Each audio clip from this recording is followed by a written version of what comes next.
Tapi kita belajar untuk tidak bersungut-sungut. Iya, betul. Karena kejadian sojari juga. Bikin apa tuh orang menyalahkan orang? Apalagi menyalahkan Tuhan. Buat apa?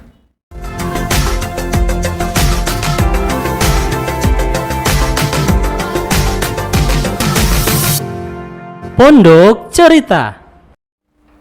Shalom sahabat cerita dimanapun Anda berada, senang sekali saya Gary Geralo kembali hadir di hadapan Anda. Dan kali ini Gary akan mewawancarai salah seorang narasumber yang sangat istimewa, seorang pengusaha yang sukses di bidangnya. Tidak berlama-lama lagi, mari kita sambut Kok Doni Marune. Halo Kok, apa kabar Kok? Baik. Luar biasa. Nah, senang sekali kok boleh hadir di sini setelah sekian lama ya penantian kami dari tim Pondok Cerita, dan puji Tuhan akhirnya kok boleh hadir di sini, satu kehormatan bagi kami. Boleh baku dapat yang kok malam ini. Oke kok. Nah kok, sebagai pertanyaan pertama, kan ada pepatah tidak dikenal tidak disayang. Nah, saya mau tahu juga, dan mungkin sahabat Pondok Cerita pengen tahu latar belakang seorang Kok Doni Marune itu seperti apa sih Kok? Latar belakangnya dari keluarga yang biasa-biasa saja. Oke. Tapi memang keluarga saya itu memang orang yang sudah lama, orang Bitung memang asli. Oh ya. Papa, mama itu orang Bitung asli. Saya mempunyai 3 orang bersaudara. Saya yang paling tua. Ada adik saya yang kedua itu perempuan, dan adik saya yang ketiga itu laki-laki. Laki-laki. Di Bitung semua Kok? Iya, di Bitung semua. Oke. Terus kami memang keluarga besar ada di Bitung. Memang kami memang orang Bitung asli. Memang kita lahir memang di Bitung yang kita tahu. Oke. Pasar Paten Tabakar pertama kali Pasar Bitung ya, yang Tabakar itu. Iya. Itu pas dengan kita lahir. Pas hari itu terbakar, hari itu lahir juga. Oh, hari itu. Jadi hari itu sementara terbakar, kita lahir. Kok lahir. Tahun 81. Tahun 81. Oh, lahir. Berarti orang belum lahir. Iya, dengan keluarga yang memang besar di pasar kok. Pasar dulu, sekarang itu Pasar Cita. Oh, sekarang Pasar Cita. Iya, di lorong MM itu kan ada got di situ. Iya. Nah, itu tiap orang tua itu berjualan di situ.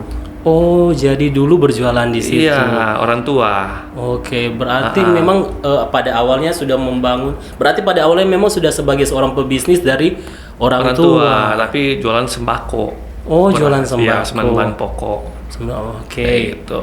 Dan sekarang kok juga masih ada di Bitung.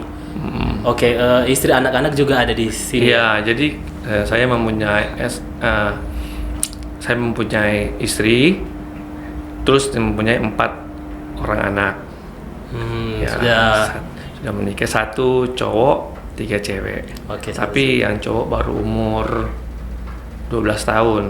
Oh, yang paling tua itu. Oh, yang paling tua umur 12 tahun. Iya, 12 tahun. Oke, sudah menginjak remaja pastinya. Iya, Sudah mau masuk masa-masa remaja. Iya. Yang paling kecil tuh 5 tahun. Yang paling kecil 5 tahun. Oke kok. Berarti memang asli orang Bitung, tahu perkembangan Bitung itu dari kecil seperti apa, dan akhirnya berbisnis di kota Bitung sini. Nah kok Gary pengen tahu bisnis-bisnis apa sih yang kok jalani? Kan tadi bilang orang tua sempat berjualan sembako. Kalau kok ini sekarang merintis bisnis-bisnis apa sih yang kok geluti? Dari mulanya kita itu bisnis. Kalau sekarang kita itu bisnis toko handphone. Oke. Nah, dari mulanya kita bukan bisnis ini. Oh, jadi bukan bisnis ini? Bukan bisnis ini dari mulanya. Kita itu orang yang cuman lulus SMA. Waktu SMA habis lulus SMA kan mau kuliah. Iya, betul. Mau kuliah, orang tua enggak kasih kuliah karena mungkin terhalang masalah biaya. Oh, sempat terhalangi juga masalah biaya yang mungkin orang tua mau bilang enggak mampu, tapi kayaknya belum bisa lah untuk menguliakan saya. Kayak gitu. Jadi kita ambil ultimatum untuk kita kerja. Untuk kok kerja? Ya, kita kerja itu pertama jadi sopir. Oh, kok sempat kerja dulu jadi sopir? Jadi kalau orang panggil-panggil, kita, Don boleh bawa oto? Boleh. Kita bilang, orang bayar part time. 1 kali bawa oto, pulang balik, itu dibayar. Dibayar. Tapi kok apa memang kok waktu itu pengen kuliah waktu itu. Sebenarnya pengen kuliah, cuman karena dari hati juga tidak mau terlalu membebani orang tua, karena kita tahu dulu memang orang tua kan susah. Sempat orang itu cuma dikasih tinggal ke orang, cuma dititipkan ke saudara. Cuma dititipkan ke Iya, saudara. jadi orang tua itu mencari cari uang itu di Ternate, daerah Ternate, Batang 2, pulau terpencil. Oh, jadi orang tua juga sempat merantau untuk bisa Merantau. mendapatkan penghasilan ya. Iya. Dan saya tahu juga kok tadi kok sempat bilang anak pertama juga. Iya. Bebannya saya Bebannya. tahu karena juga saya anak yang pertama pastinya. Dan akhirnya itu sopir apa kok kalau boleh tahu? Kalau supir mobil terserah mobil. Yang penting mobil bukan yang truk-truk ya. Ah iya. Nah, mobil-mobil pick up kayak Kijang gitu, Panther. Banyak kalau orang mau suruh bawa mobil, biasanya kan ada saudara-saudara yang mau biasa kan belanja di Ampal 5. Iya betul Belanja sekali. di pasar-pasar yang di Manado, mereka sering belanja. Nah, jadi kita yang bawa itu mobil, dorang panggil. Dorang tidak ada sopir, mungkin dorang percaya karena saudara. Daripada panggil orang lain, mendingan panggil Pak Doni, Jo.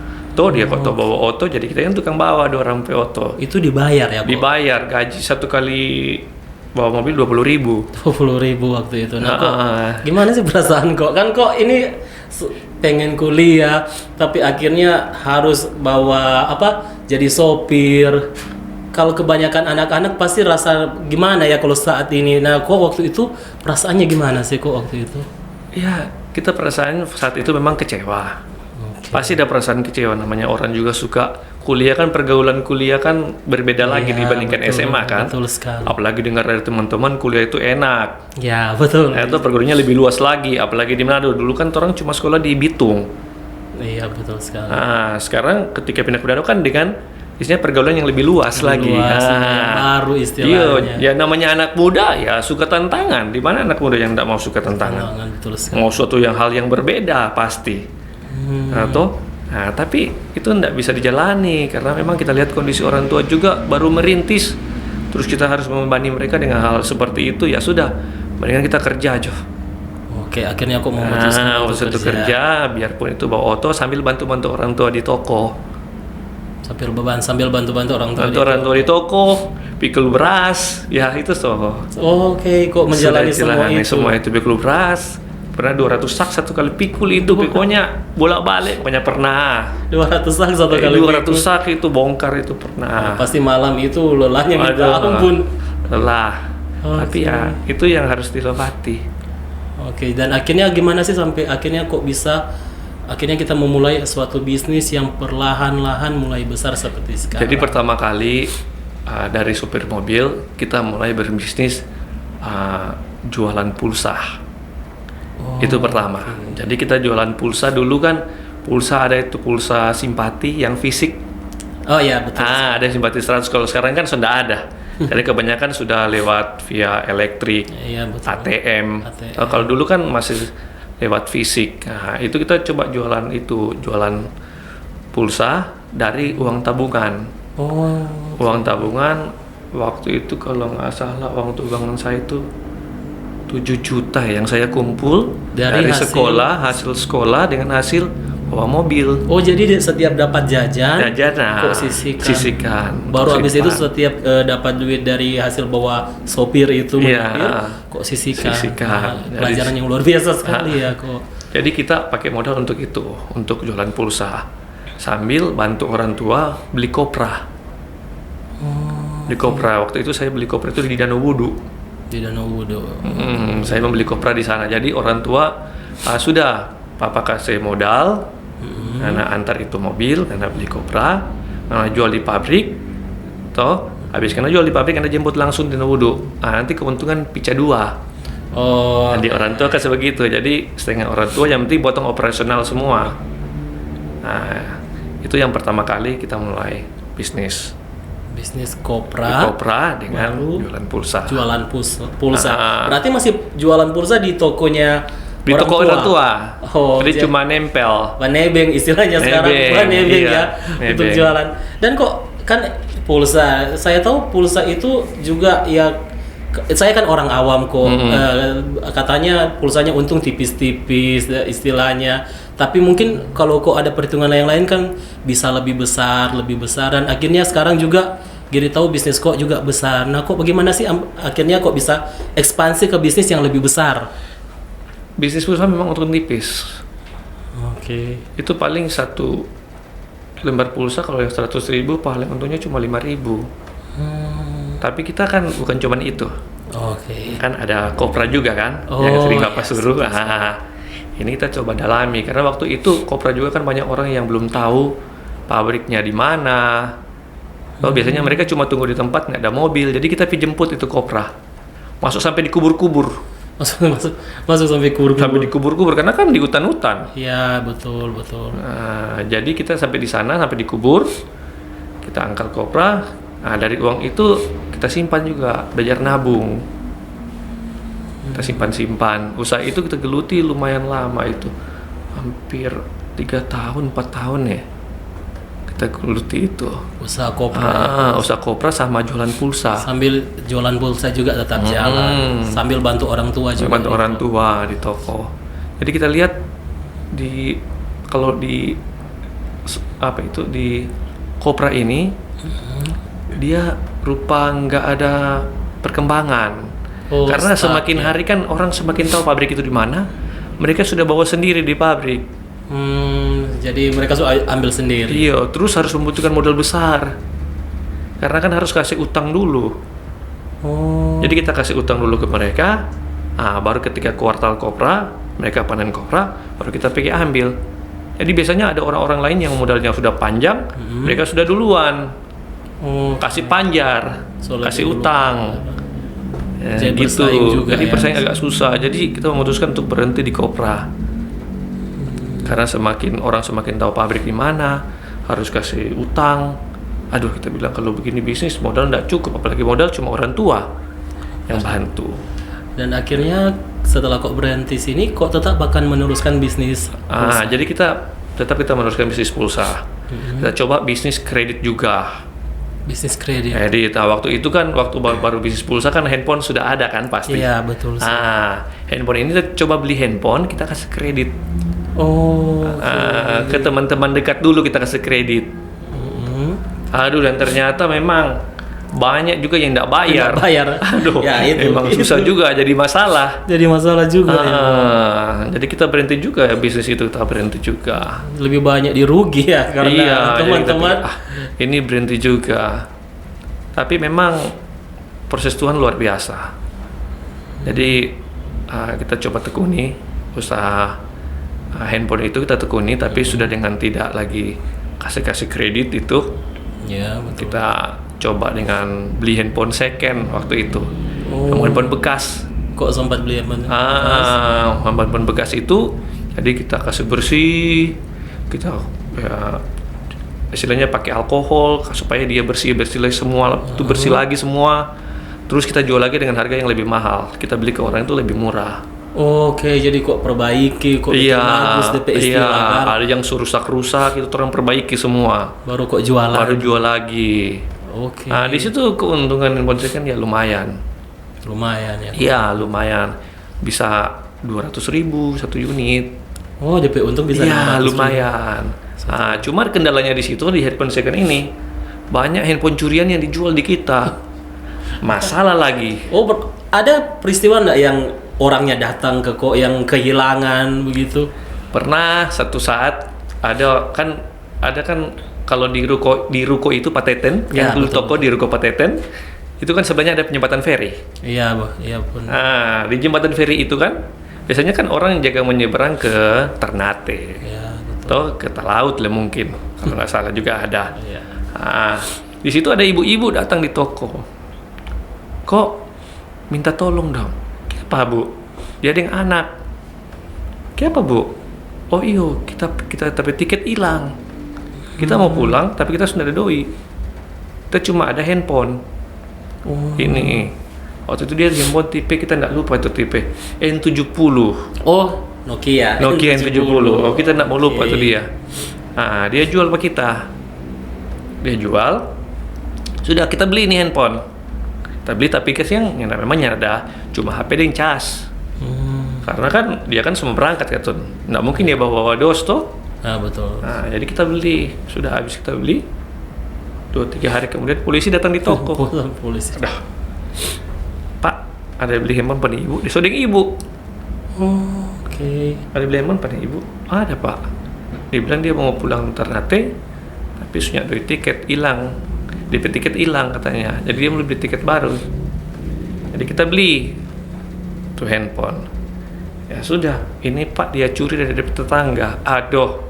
Oh, curi dari tetangga. Di tetangga sebentar tidur, dia masuk tetangga rumah, dia ambil dari tetangga dia sebentar cas, dia ambil tuh kalian cas tuh handphone. Oh. Handphonenya sebentar charge. Ya ambil, jadi gitu kita dibawa di kantor polisi. Oke, kok sampai di Yo, kita kena pasal tukang tada. Padahal bukan kok pesalah ya. Iya, bukan kita bersalah Tapi sebenarnya. akhirnya kok juga sampai kena ya. Sampai kena, sempat masuk penjara. Sempat masuk penjara Masuk kok. penjara. Penjara itu waktu itu 2 hari. 2 hari. Padahal bukan kok pesalah kok sempat masuk penjara juga ya. Jadi handphone kita kasih pulang. Terus ya sudah doi mati. Doi yang kita beli itu mati.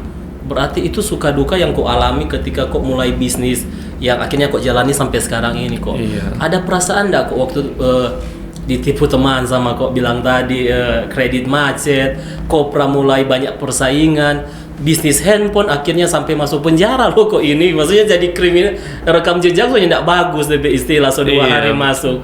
Nah, ada perasaan yang kita mau berhenti juga bisnis ini ya, kita mau apa adanya atau gimana kok waktu itu? Terus mungkin karena pengaruh orang keadaan yang memang yang orang lihat orang tua juga yang tidak pernah menyerah ketika berusaha, itu mungkin tertular ke orang, ke anak-anak yang lihat secara langsung orang tua usaha yang begitu luar biasa, mereka tidak pernah menyerah biarpun lewati lautan dengan ombak yang begitu besar. Toh, biarpun pertama kali kita sampai di sana itu kapal sempat pecah, sempat tenggelam, sempat rugi banyak.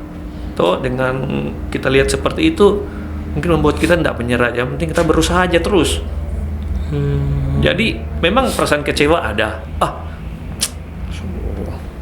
Susah-susah lagi ini, so bantu lagi, toh dong tipu lagi, toh bukan kita pesal, dong kasih masuk penjara lagi, toh sempat juga mau rasa rupa mau berhenti dari usaha ini. Kayak apa usaha ini dia, cuman mau berusaha apa lagi? Ya, kalau orang berhenti. Mendingan daripada orang berhenti juga orang kalah, lebih baik baku maju jo. Maju jo. Mau kalah dengan nyana kan bukan nanti baku dia ke belakang. Ya, jadi maju jo terus, nggak usah mundur-mundur. Berarti kok pemental ini yang saya tangkap kok pemental ini memang so terbentuk dari kecil ya memang. Iya, dari orang proses tua. Tuhan dari bawah itu memang membentuk kok sampai sekarang ini menjadi pribadi yang kuat ya kok. Dan akhirnya kok bisnis boleh berjalan, kok boleh tahu toko apa yang kok punya saat ini? Sekarang Blessing Group itu kita rintis bukan hal yang gampang. Kita memulai bisnis itu dengan modal yang cuma 7 juta itu. Hasil tabungan itu. Memulai Blessing Sale ini tidak gampang. Blessing Group ini salah satu terbesar di Sulawesi Utara. Oh, wow. Blessing Group ini boleh dibilang tuh 3 besar di Sulawesi Utara. 3 besar di Sulawesi Utara. Pernah juga terbesar di Sulawesi Utara, pernah juga peringkatnya. Kita rintis bukan hal yang mudah. Sekarang pasti sekarang kita kuasai area Bitung sama Minut. Dengan cabang itu kadang-kadang sudah hitung berapa ya, kalau nggak salah itu 10 cabang. 10 cabang? Wow, kalau di Bitung sendiri kok? Kalau di Bitung sendiri memang dominasi Bitung. Iya, Bitung Girian sampai Bitung. Yang itu Pelangi. Beda. Beda. Kalau orang ada Girian Sale. Girian Sale ya.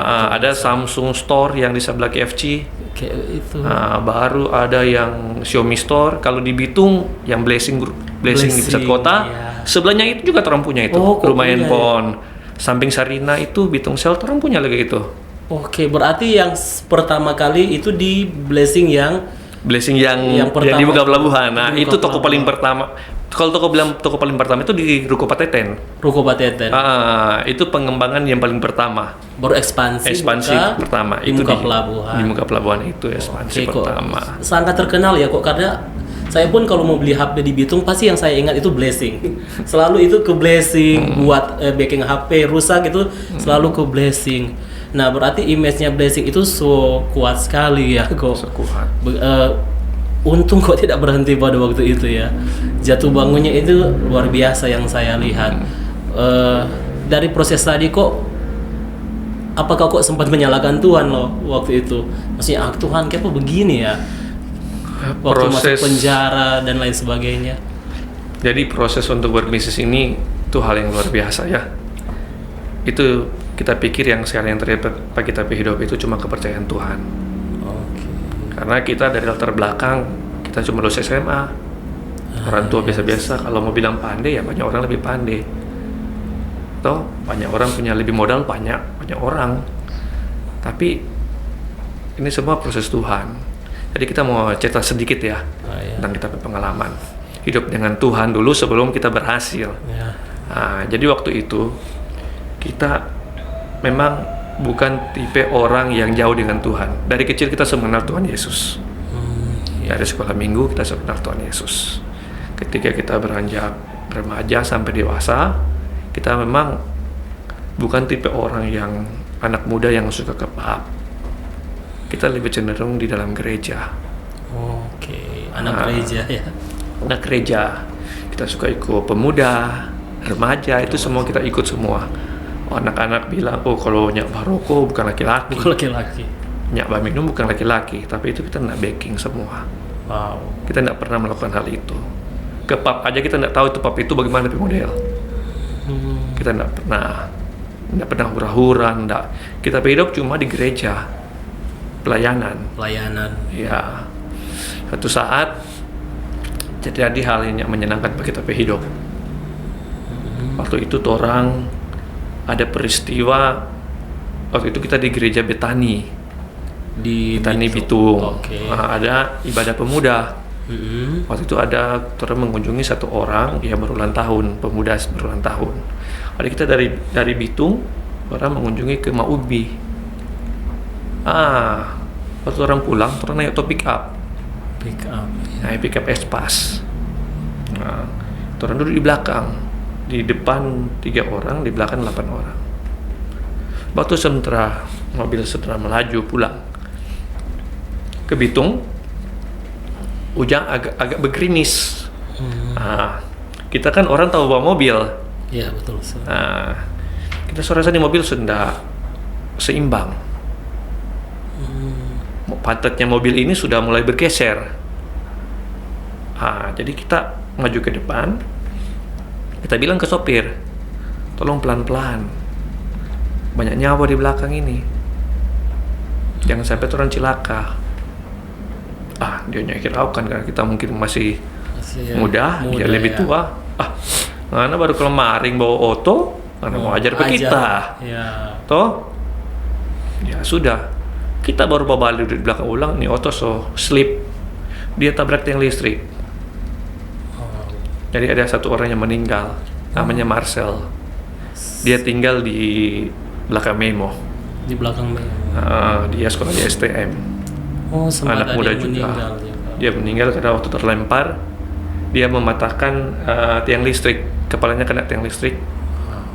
Itu tiang listrik sampai patah.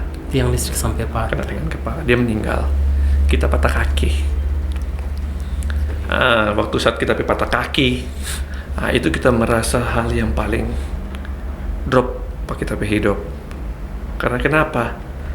Kaki ini patah bukan cuma patah biasa, hancur. Hancur. Ya, kaki kiri ini hancur semua ini. Sampai sekarang ada ini. Jahitannya dari bawah sini sampai sini. Sampai di atas ya. Iya. Jadi selama 1 tahun lebih itu tidak pernah sembuh. 1 tahun lebih nggak sembuh. Jadi gimana kok beraktivitas waktu itu? Mau beraktivitas gimana? Jadi hanya di kursi roda? Di kursi roda pakai tongkat.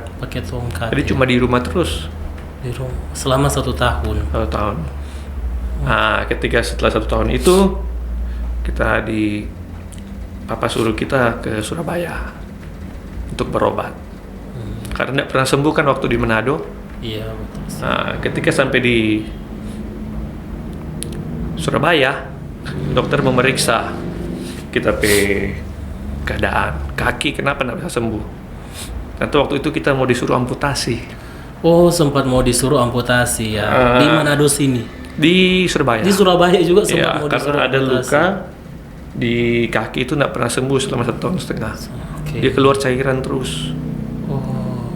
Nah, kita bilang Pak Dokter, kalau amputasi jangan dulu lah, kita masih terlalu muda. Nah, si dokter bilang, ya kalau nyenam amputasi, kalau dia infeksi naik sampai di jantung, bisa meninggal. Gitu ya, tapi bilang ya sudah dok, kalau memang mau diamputasi, ya kasih waktu kita 3 hari untuk berdoa. Oke, akhirnya kok berdoa 3 hari. Akhirnya kita bukan orang musik, minta ikuti gitar di dalam kamar itu, di tempat saudara. Waktu itu kita menginap, kita berdoa. Bagi kita begini ya, contoh yang paling simpel. Orang tua kalau anak-anak itu taat, biasa orang tua kan sayang. Iya, betul. Biasanya sekali. kan begitu kan, orang tua pasti sayang sekali kalau anak-anak itu rajin, dengar-dengaran. Nah, itu yang ada di benak kita Tuhan. Apa yang kita bikin? Hah. Apa yang kita udah bikin? Kita tidak sama dengan orang yang lain-lain. Dan akhirnya nggak sama dengan dorang. Iya, Bahkan dong. kecelakaan ini habis pelayanan. Iya. Jadi apa yang kita udah baking gitu dah.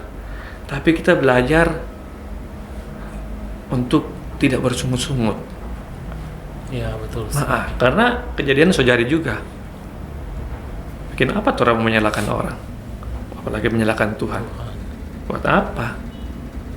Jadi kita lebih memilih untuk bernyanyi. Bernyanyi. Iya, jadi untung aja di waktu itu ada gitar di situ. Nggak tahu kuti gitar ini. Memang benar orang bilang musik itu bukan hal yang untuk dengan hadirat Tuhan itu bukan hal yang utama. Tapi ketika orang penyerahan pun itu paling utama. Nggak tahu kuti gitar bisa menangis loh. Penyerahan pun. Ketika penyembahan, not nggak ada, cuma kreng. Nggak tahu kuti gitar, cuma jreng. Dan kok rasa hadirat Tuhan? Hadirat Tuhan sampai menangis gitu. Oke. Gitu. Jadi waktu itu ketika 3 hari kemudian mau balik ke dokter kan, Iya. mau periksa keadaan. Saya bilang begini Jo, sebelum amputasi, kalau kita ini menurut kita pengalaman, ini harus amputasi. Karena tidak mungkin ada luka dengan tahun-tahun, pasti sudah busuk. Sudah bus. Iya. Dia bilang begitu. Tapi untuk meyakinkan Jo, kita periksa ini cairan ini, apakah ada virus atau enggak.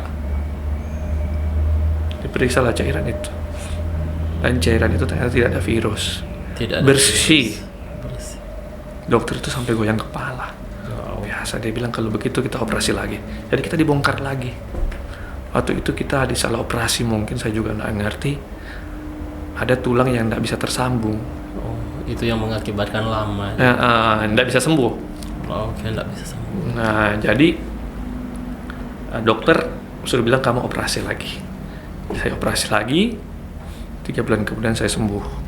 Bisa jalan lagi. Bisa jalan lagi. Baru Hanya karena kemuliaan Tuhan. Iya. peran Tuhan.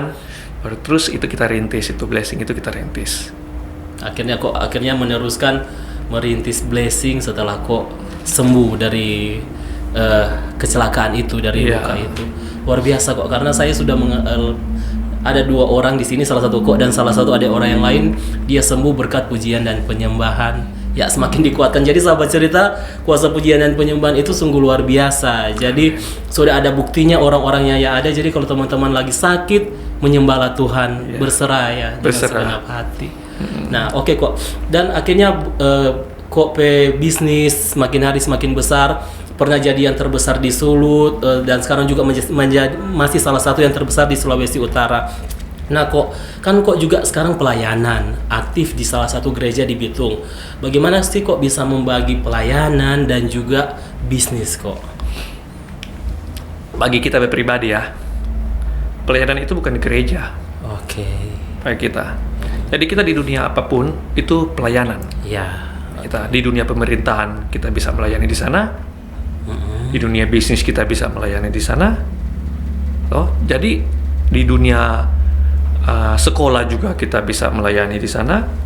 Jadi pelayanan itu bukan cuma sekedar orang di gereja, orang khotbah, orang singers, pimpin pujian. Kalau menurut kita bukan cuma sekedar seperti itu. Pelayanan itu ada di semua aspek kehidupan kita. Ya, benar sekali. Orang bekerja. Orang bekerja juga itu bagian dari pelayanan. Jadi ketika orang dari segi orang kepercayaan di dunia apapun itu orang ada di dunia politik, dunia pemerintahan, dunia apapun itu orang berada di sana. Orang harus menciptakan Kristus di sana. Ya. Ketika orang menciptakan Kristus itu pelayanan yang paling berharga. Ketika orang menilai orang hidup, orang menilai dan jadi berkat bagi orang. Ketika jadi berkat, orang melihat ada Tuhan pada orang hidup.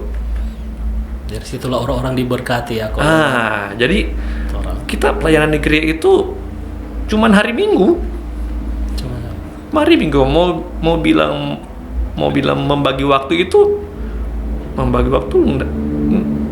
enggak susah. Ya, sangat mudah. Sangat gampang, apalagi orang pengusaha kapan-kapan juga bisa. Yes, betul.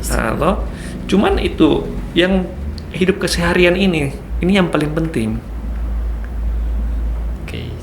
Jangan sampai orang ini banyak yang terjadi di orang anak-anak Tuhan sekarang atau orang Kristen sekarang yang dialami oleh kita sendiri, kita karyawan yang bikin kita muak. Oke.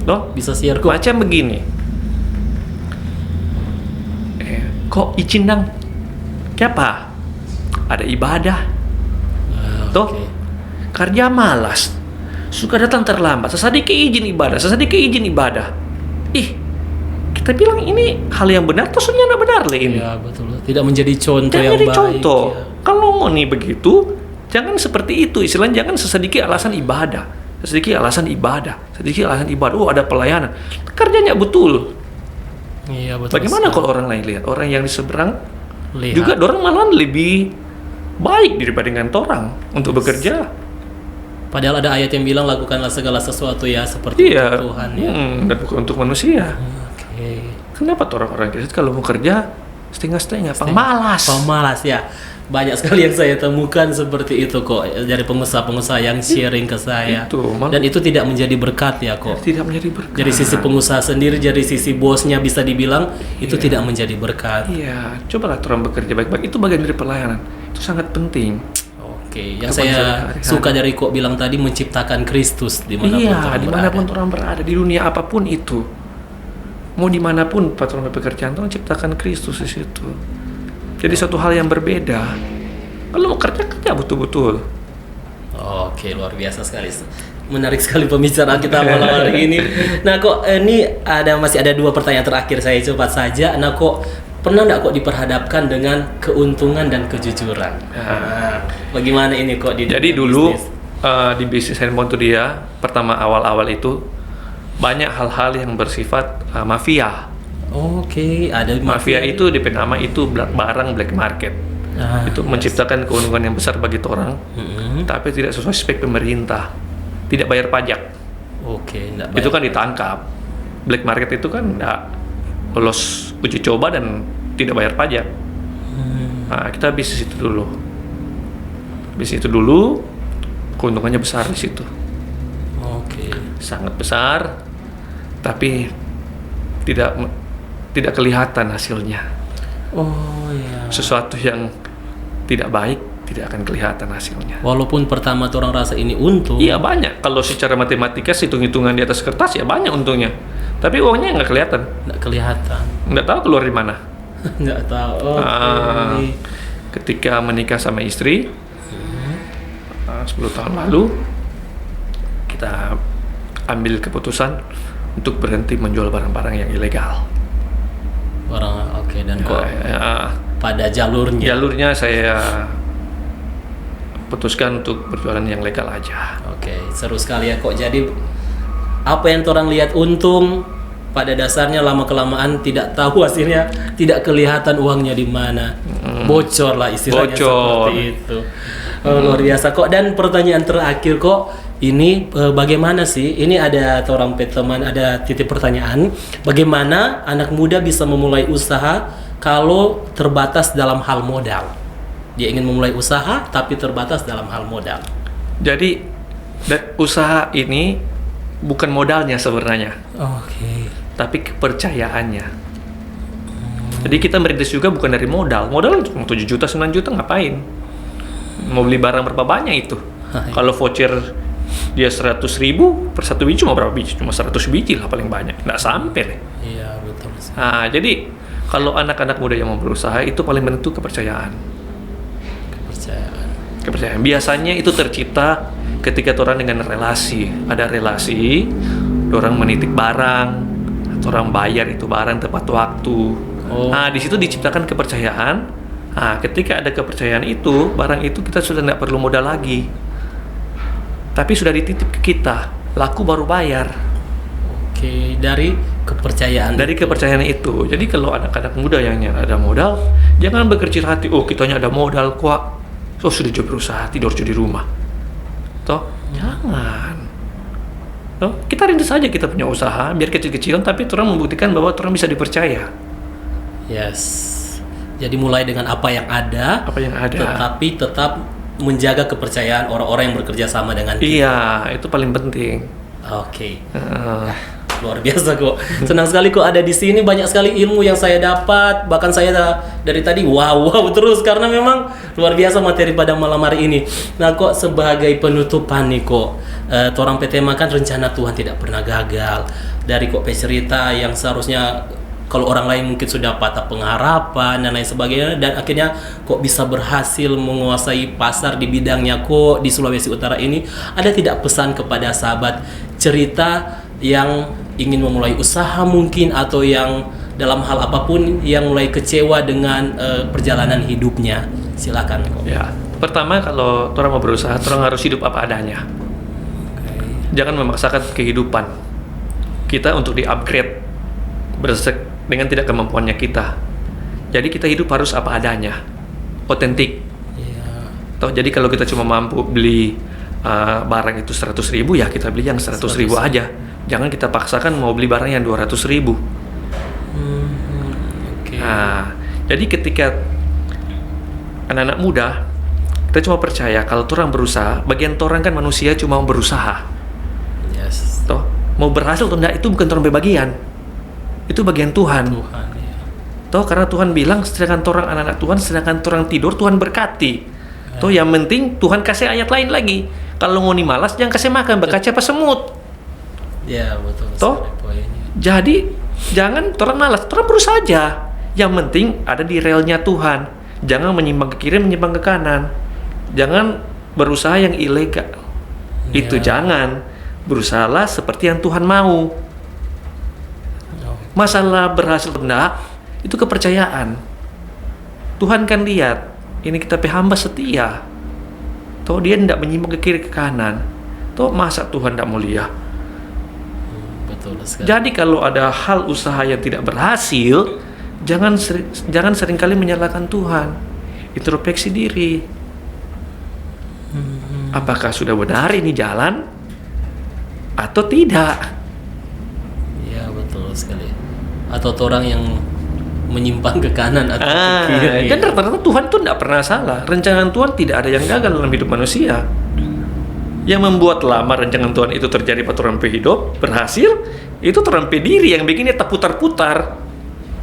Dan memang kadang-kala harus melalui proses supaya orang dewasa. Ketika orang sudah ada di atas, orang jadi sombong. Ya, betul. Orang bisa lihat orang keadaan dulu bagaimana. Yes. Berarti cintailah prosesnya, Kang Ko. Iya, kalau tidak berproses, kita tidak yakin sesuatu yang insan itu dia baik. Ya. Kita tidak yakin. Dan tidak bisa bertahan lama pasti. Iya, kita tidak yakin. Oke. Oke, ya dan orang lihat kok sekarang berhasil seperti ini. Mungkin orang-orang cuma suka DP sadap, DP istilah kan kok. Mar minta kok di belakang. Wow, luar biasa ya. Orang tidak mengerti itu perjuangan. Berdarah-darah ya sampai masuk penjara dan lain sebagainya. Iya. Tidur kadang-kala coba 4-5 jam, orang tidak tahu itu. Belum lagi tuh pikul 200 apa? Iya, 200 karong, belum lagi pertama kali merintis ke Manado, sekarang kalau mesti 4 kali 5 kali balik. 5 kali balik. Bitung Manado sekarang enak ada tol. Dulu nggak ada tol. Tapi mesti 5 kali karena mau cari barang. Cari barang. Dan sempatnya tak bisa kuliah dan lain sebagainya. Bisa. Tapi puji Tuhan, rencana Tuhan selalu tidak pernah. Tidak ada rencana Tuhan yang gagal. Rencana Tuhan mendatangkan kebahagiaan, masa depan yang cerah. Oke, dan inilah kok yang saat Amen. ini karena kemurahan dan kasih Tuhan pastinya. Amen. Oke kok, terima kasih kok pada malam hari ini, sungguh materi yang sangat luar biasa, sungguh saya dikuatkan dan harapannya juga teman-teman Pondok Cerita juga pasti dikuatkan malam hari ini. Dan terima kasih sekali lagi kok sudah hadir di sini. Tuhan berkati kok, berkati keluarga, pelayanan bahkan bisnis kok diberkati menjadi berkat bagi banyak orang. Amin. Terima kasih. Dan oke sahabat cerita, demikianlah podcast kita pada hari ini. Harapannya teman-teman semua diberkati, ciptakan Tuhan dimanapun kita berada, jadilah orang-orang yang bermanfaat, cintai proses, dan masih banyak lagi yang menjadi bahasan, yang menjadi jalan keluar yang telah disampaikan oleh Kok Doni. Dan bagi teman-teman yang membutuhkan permohonan doa, bisa kirim permohonan doa di nomor yang ada di bawah sini. Dan akhirnya saya Gere Geraldo dan Kok Doni pamit dari hadapan teman-teman sekalian, dan sampai jumpa di podcast selanjutnya. Tuhan Yesus memberkati.